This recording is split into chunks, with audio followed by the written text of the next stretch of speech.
ষষ্ঠ উপজেলা পরিষদ নির্বাচনের প্রথম ধাপে বুধবার ৮ মে সকাল ৮টা থেকে শেরপুরের ঝিনাইগাতি ও শ্রীবরদী উপজেলা পরিষদ নির্বাচনের ভোট গ্রহণ শুরু হয়েছে, যা চলবে বিকেল ৪টা পর্যন্ত। সকালে ভোটার উপস্থিতি খুব বেশি না থাকায় ভোট গ্রহণে ধীরগতি লক্ষ্য করা গেছে। ঝিনাইগাতির চেঙ্গুরিয়া আনসার আলী উচ্চ বিদ্যালয় কেন্দ্রে ১ ঘণ্টায় ১০টি ভোট পড়েছে। এই কেন্দ্রে নারী পুরুষসহ মোট ভোটার ৪,২০০ জন। এদিকে নির্বাচনে নিরাপত্তা নিশ্চিত করতে র্যাবের ৪টি team, ৪ platoon BGB, ১ team battalion answer, ১,৯৭৯ জন আনসার ডিডিপি, ৪২৩ জন পুলিশ, ৯টি স্ট্রাইকিং ফোর্স এবং ১৮ জন নির্বাহী ম্যাজিস্ট্রেট মাঠে রয়েছেন।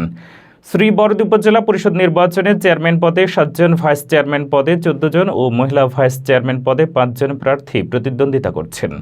এই উপজেলায় ৮৬টি ভোট কেন্দ্রে ২,৩৬,৪৩৯ জন ভোটার তাদের ভোটাধিকার প্রয়োগ করবেন।